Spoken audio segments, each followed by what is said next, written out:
Informations locales, nationales et internationales, c'est sur la radio-télévision Fades Maïgi. Soir actualité, il est 18h.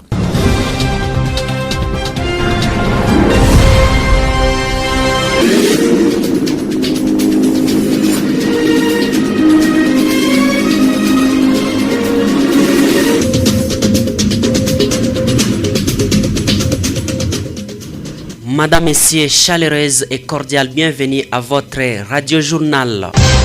À la présentation, Timothée Genchano Foymong avec l'appui technique de Pirote Moïse. Voici donc les sommaires pour vous.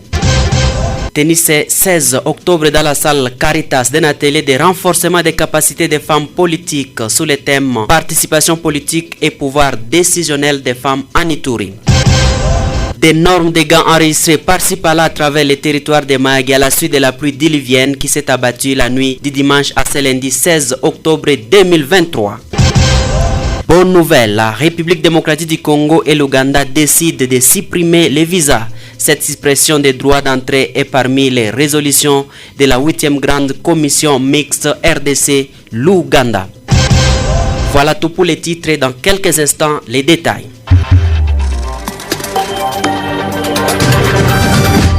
Tennis ce 16 octobre dans la salle Caritas d'un atelier de renforcement des capacités des femmes politiques sous le thème participation politique et pouvoir décisionnel des femmes en Ituri. Cet atelier est organisé par la section des affaires politiques de la MONUSCO dont la représentante Madame Léonie Bungem était elle-même présente. On l'écoute. Je suis très honorée de prendre la parole aujourd'hui à l'occasion de cet atelier de renforcement des capacités sur la participation politique et pouvoir décisionnel des femmes en Ituri, particulièrement dans le territoire de Maïgi. Les différentes résolutions du Conseil de sécurité des Nations Unies demandent à la MONUSCO, en collaboration avec les autres partenaires, d'appuyer la République démocratique du Congo dans la mise en œuvre de ses engagements nationaux, qui sont entre autres la réforme structurelle des institutions de l'État et la démocratisation. C'est dans ce cadre que la MONUSCO a développé un partenariat avec le gouvernement provincial et renforcé ses liens avec les groupes thématiques des ministères sectoriels ainsi qu'avec différentes institutions. Ce partenariat se matérialise entre autres à travers les soutiens techniques et la mobilisation des partenaires pour accompagner la mise en œuvre de la résolution du Conseil de sécurité, dite résolution 1325. Qui concerne la représentativité des femmes dans les organes de décision des institutions qui traitent des questions liées au conflit. Retenons que l'atelier a été ouvert par l'administrateur du territoire de Maïgi, l'administrateur militaire, le colonel Dissano Alaloa Jacques, à présent de plusieurs personnalités, hommes et femmes. Écoutons monsieur l'administrateur du territoire au micro de Grace Mugisa. Et avant tout propos, je rends grâce à Dieu pour avoir permis que nous nous retrouvons ici en bonne santé pour cet atelier de renforcement des capacités des femmes engagées en politique et de la société civile sur la participation politique et pouvoir décisionnel des femmes en Ituri. De prime abord, je rends hommage le plus déférent au chef de l'État, commandant suprême des forces armées de la République démocratique du Congo, je cite son Excellence Félix Antoine Tshisekedi Tshilombo, pour sa vision mettant au centre de ses actions l'émancipation de la femme congolaise. Je rends aussi hommage à son Excellence, Monsieur le gouverneur militaire de la province de l'Ituri, le lieutenant général Luboya Kashama Johnny, pour son engagement et détermination à matérialiser la vision du chef de l'État et restaurer la paix dans la province de l'Ituri. Je profite aussi de cette occasion pour remercier la MONUSCO, notre partenaire, de l'organisation de cet atelier, à tous les participants pour leur présence. J'ose croire que la présente activité répondra aux attentes des participants. Sur cette note, je vous souhaite un fructueux travail dans un climat de convivialité et fraternité durant ces assises. Sur ce, je déclare ouvert l'atelier sur le renforcement des capacités des femmes engagées en politique et la société civile sur la participation politique et pouvoir décisionnel des femmes en Ituri. Je vous remercie. Au terme de l'atelier, les participants étaient très satisfaits du contenu. Écoutons ici l'une des participantes au micro de Grace Mugisa. En tout cas, je tiens à remercier sincèrement la MONUSCO pour avoir pensé à venir relever le niveau de notre candidate du territoire de Mahagi afin qu'elle soit vraiment à la hauteur d'être comme les hommes. Parce que depuis bien longtemps, nous avons constaté avec amertume que les femmes n'étaient pas à mesure de faire correctement leur campagne pour qu'elles passent au niveau de la députation nationale tout comme provinciale. Jusque-là, on dirait qu'il n'y avait presque pas de femmes qui étaient élues au niveau national tout comme au niveau provincial. Je suis réellement convaincu qu'avec cette formation, elles vont convaincre les électeurs. Et puis, ça sera aussi avec l'implication aussi des hommes, parce que les hommes aussi doivent s'impliquer pour que vraiment cette fois-ci, que les femmes aussi puissent quand même réussir. Parce que pour développer notre pays ici, ça nécessite que les femmes soient aussi aux côtés des hommes. Nous vous l'avions dit en titre, d'énormes dégâts enregistrés par-ci par-là à travers les territoires de Mahagi à la suite de la pluie diluvienne qui s'est abattue la nuit du dimanche à ce lundi 16 octobre 2023. Tout d'abord, une voiture en provenance de Mokambo et à bord de laquelle se trouvaient 4 personnes a été emportée par la rivière Tcha qui était en crue. La rivière Tcha est située dans la chefferie des Angals, dans la partie proche de la chefferie de Mokambo. C'est le monsieur Ukumu Umirambe, chef d'antenne de la société civile groupe Majupio, qui nous a livré cette information. Les personnes à bord de cette voiture se rendaient au chef-lieu du territoire pour l'opération d'identification et enregistrement des agents et fonctionnaires de l'État actuellement en cours dans la salle de la jeunesse. Si la voiture n'a pas pu être sortie de l'eau, les 4 personnes, elles, ont été sauvées de justesse par les nageurs. Ensuite, dans le village Upila, groupement Parombo, en chefferie de Warpalara, cette pluie accompagnée d'un vent violent a réussi à emporter les toitures de 2 maisons dont les biens ont également été endommagés. Il s'agit de la maison de Monsieur Unega Silvano et de Madame Marie-Jeanne, veuve de son état.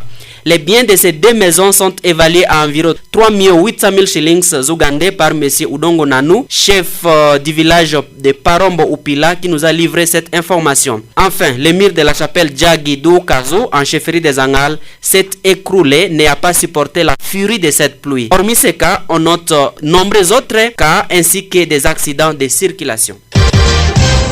Bientôt une année depuis l'installation du nouveau comité de la tête de la Fédération des entreprises du Congo FEC commune de Mahagi. Le président de cette structure s'est dit satisfait de la réalisation des projets établis par son gouvernement. Uyergi Udota Dieudonné dresse un bilan annuel positif des exécutions finies mais aussi en cours. Il a dit ce lundi 16 octobre 2023 dans son office. Il est ici au micro de Justin Parougnay. Suivez. Nous avons appelé les personnes de bonne volonté pour venir en aide pour construire cette toilette. Voilà, la toilette est en pied d'œuvre, ça évolue déjà. Nous avons également le climat de paix entre les services de l'État. Bien sûr, nous voyons en commune de Mahagi, il y a les opérateurs économiques déjà qui quittent par-ci par-là, qui viennent s'installer en commune de Mahagi pour faire leur commerce. Je ne peux pas citer leur nom.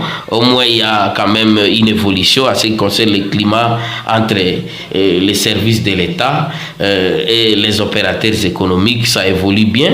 Mais quand même, cette fois-ci, il n'y a pas assez de tracasseries quand on voit que les commerçants font quand même leur commerce au niveau de la commune de Mahagi sans assez de tracasseries.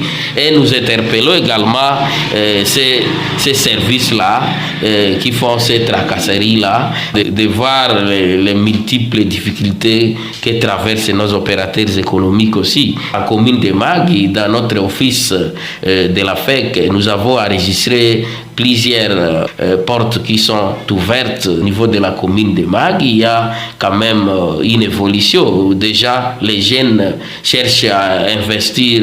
Je remercie également ces jeunes opérateurs économiques de continuer d'évoluer en ces secteurs de commerce, et nous interpellons également le gouvernement de continuer de leur donner même des crédits à banque, de ne pas faire beaucoup de tracasseries. L'être humain a l'obligation de bien veiller sur son alimentation avec la base d'une bonne consommation de l'eau qui est la source de vie. Cette révélation est du Dr Robert Luambo. Révélation faite ce lundi 16 octobre en marge de la célébration de la journée mondiale de l'alimentation. Pour les médecins spécialistes en matière sanitaire, parler de la bonne alimentation revient à remplir surtout la condition de la consommation de l'eau. Robert Luambo est ici au micro de RTFM. Suivez-les. L'alimentation, c'est juste l'aliment qu'on a préparé et qu'on doit manger. Les rôles de l'aliment, c'est le développement des tissus, ça peut être le développement du corps en entièreté. L'aliment, c'est une source d'énergie qui nous donne la force et nous avons aussi source de combustion. Et l'aliment doit maintenir la température des tissus et aide au processus de métabolisme de l'organisme. Nous avons les aliments riches en lipides, nous avons les aliments riches en protéines, nous avons les aliments riches en vitamines et acides minéraux qu'on appelle les aliments protecteurs. Grâce à cette journée, nous devons mettre en avant l'eau. Donc l'eau, c'est la vie. Même si vous mangez une bonne alimentation, l'eau est de mauvaise qualité.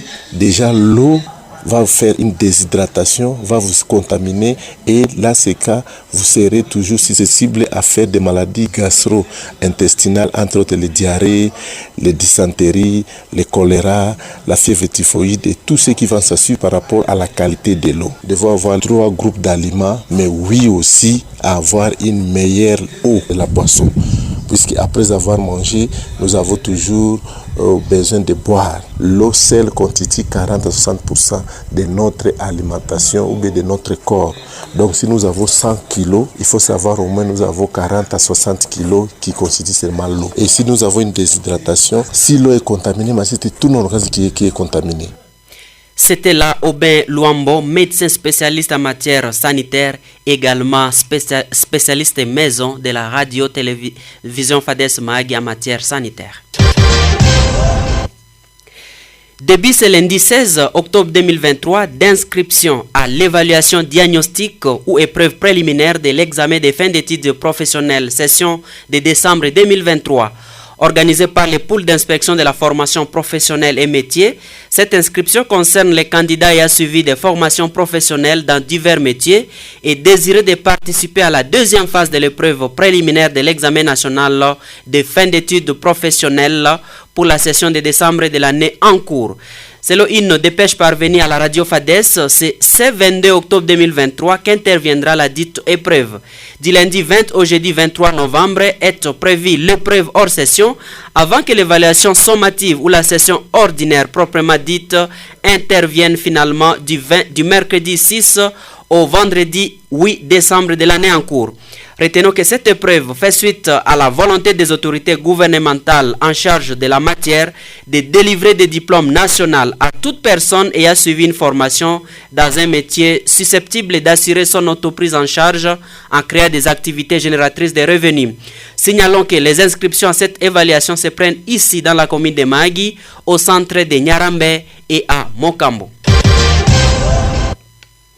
Lancement du jeu concours édition 2023-2024, c'est dimanche 15 octobre 2023 sur les ondes de la radio-télévision FADES Mahagi.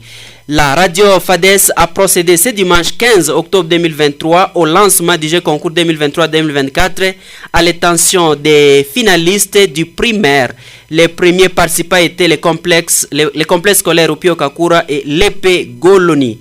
C'est l'épée Goloni qui a remporté la victoire avec 17 points sur 20 sur les complexes scolaires Upio Kakura qui a obtenu 10 sur 20 pour cette rencontre inaugurale de ces jeux concours. Il faut noter que le dimanche prochain, donc ce 22 octobre 2023, ces jeux opposera l'épée Adou et l'épée Toumaini, toutes de la commune de Mahagi de 10h à 11h. Diplomatie, bonne nouvelle, la République démocratique du Congo et l'Ouganda décident enfin de supprimer les visas. Cette suppression des droits d'entrée est parmi les résolutions de la 8e grande commission mixte. Samuel Munguromo pour la précision. Le Front commun pour le Congo, plateforme politique de Joseph Kabila, a réitéré samedi 14 octobre à Kinshasa le préalable à sa participation au processus électoral en cours. C'était au cours d'un entretien entre les cadres de cette plateforme, de l'opposition et une délégation délégation de la SADC en mission officielle dans la capitale congolaise. Selon Marie-Ange Mouchebekwa, cadre du FCC, ils ont réitéré leurs préoccupations majeures, à savoir la représentation de l'opposition FCC au sein de la CENI, une cour constitutionnelle équilibrée et véritablement indépendante, une loi électorale consensuelle et qui garantit plus de transparence, la sécurité physique des acteurs de l'opposition et également le rétablissement de la sécurité dans l'est de la RDC ainsi que dans la province de Mai-Ndombe. Bien, c'était là une formation politique où le Front commun pour le Congo réitère ses préalables à la participation au processus électoral. C'était au cours d'un entretien entre les cadres de cette plateforme de l'opposition et une délégation de la SADC. Mais nous revenons sur les sons qu'on avait annoncés avant. Bonne nouvelle, la République démocratique du Congo et l'Ouganda décident de supprimer enfin les visas. Cette suppression des droits d'entrée est parmi les résolutions de la 8e grande commission mixte. Écoutons.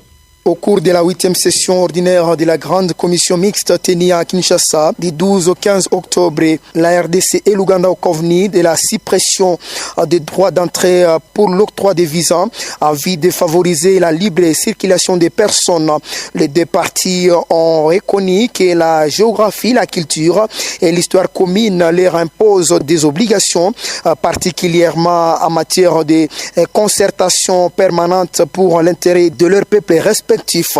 Par ailleurs, la RDC et l'Ouganda ont examiné les questions liées à la sécurisation et à la démarcation des frontières communes, à la coopération militaire et sécuritaire, à la neutralisation des groupes armés hostiles aux deux pays, à la lutte contre la prolifération des armes légères et de petits calibres, au rapatriement des réfugiés, à l'administration publique, à la coopération décentralisée entre les entités territoriales décentralisées, frontalières entre eux. Les deux parties ont en plus discuté de l'état de la coopération dans les domaines du commerce, fiscalité et de la douane. C'était Samuel Munguramo. Page internationale. Ce 15 octobre, l'humanité a célébré la journée internationale de la femme rurale. Une journée qui souligne les rôles de la femme rurale dans la société. Samuel Munguramo Atido, dans un dossier analyse de la RTFM, invite les hommes à considérer la femme rurale. Écoutons. L'humanité a célébré la journée internationale de la femme rurale le 15 octobre. Nous, comme acteurs du développement, mais aussi étant licenciés en développement rural, nous avons voulu revenir sur la thématique de cette journée. Et pourquoi cette journée est célébrée dans le monde? Il faut noter que le thème de la journée internationale de la femme rurale est célébré cette année, c'est le femme rurale cultive une bonne nourriture pour toutes et pour tous. Souligne les rôles essentiels que jouent les femmes et les filles rurales dans les systèmes alimentaires du monde entier. Depuis la culture des produits alimentaires jusqu'à leur transformation, leur préparation, la distribution des nourritures, le travail des femmes rémunérées ou non rémunérées nourrit leur famille. Et M. Genshan, il faut rappeler que la femme rurale joue un rôle très important dans la société, que ce soit ici, chez nous, en territoire de Maï.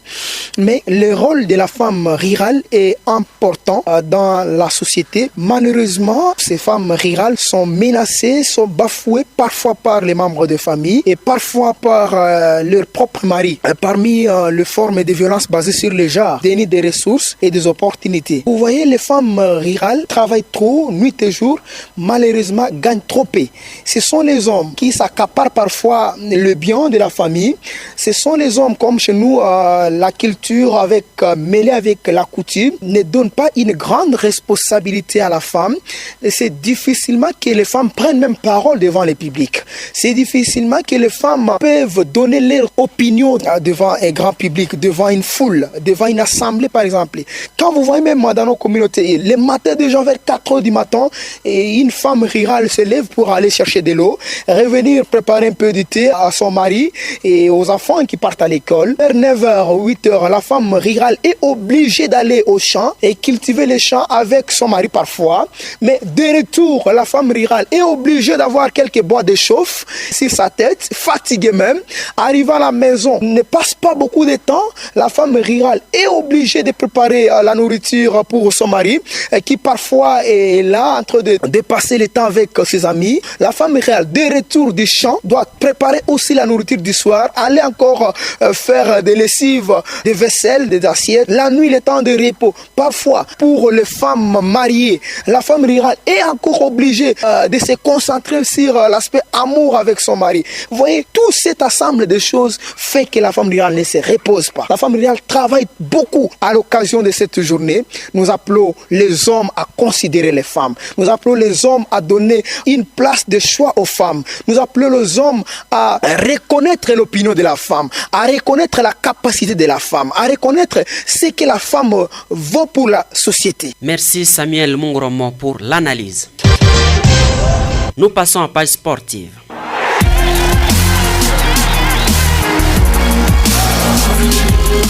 Et bien en sport, nous commençons par les résultats des matchs amicaux qui se sont joués ce dimanche 15 octobre 2023 en territoire de Mahagi.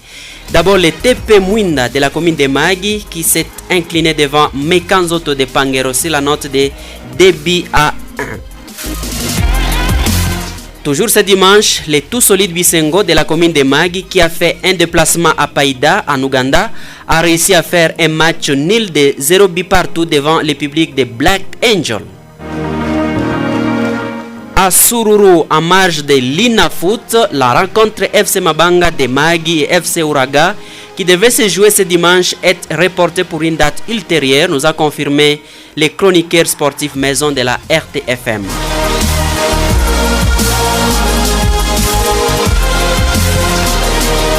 Et pour terminer, African Football League, les matchs tout-puissant Mazembe Espérance délocalisé à Dar es Salaam. Le TP Mazembe jouera son match de quart de finale le 22 octobre 2023 aller contre Espérance Sportive de Tunis dans le cadre de l'African Football League, la nouvelle compétition de la CAF réservée aux 8 meilleurs clubs du continent au stade Benjamin Mkapa à Dar es Salaam en Tanzanie. Espérance Sportive de Tunis a annoncé sur son compte Twitter avoir reçu une lettre de la Confédération africaine de football délocalisant son quart de finale à l'aide de l'African Football League contre le TP Mazembe de Lubumbashi à Dar es Salaam et changeant la date du match de samedi à dimanche. De son côté, le TP Mazembe sur son site internet accuse le gouvernement congolais de faire obstacle à la tenue de ces matchs. Dans une lettre adressée le 2 octobre au ministre des Sports et des Médias, Mazembe demandait l'autorisation d'admission temporaire pour Lubumbashi sans droit ni taxe du matériel pour la production et l'organisation des matchs de l'African Football League. Ce matériel audiovisuel qui a produit le 9e jeu de la francophonie est encore à Kinshasa, soutient le TP Mazembe. Et en réaction, le ministère des Sports déclare qu'il n'a jamais été saisi sur ce dossier par la Fédération congolaise de football association FECOFA, selon les chargés de communication du ministre des Sports.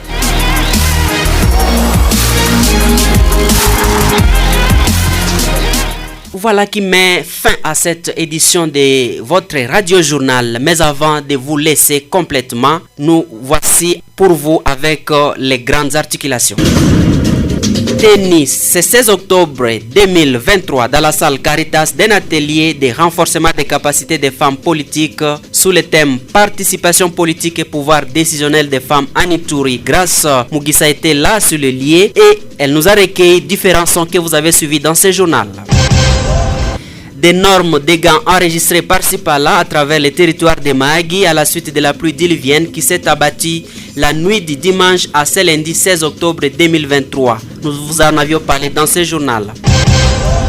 Enfin, diplomatie. Bonne nouvelle, la RDC et l'Ouganda décident enfin de supprimer les visas. Cette suppression des droits d'entrée est parmi les révélations de la 8e grande commission mixte. Et c'est par là que nous mettons définitivement un point final à ce radio-journal. Si vous l'avez aimé, dites merci à toute l'équipe rédactionnelle de votre radio, à Pirote Moïse qui l'a mise en onde. Et je m'appelle Timothée Genshan, j'étais devant les micros pour la présentation. On se retrouve la fois prochaine, mais en attendant, portez-vous bien.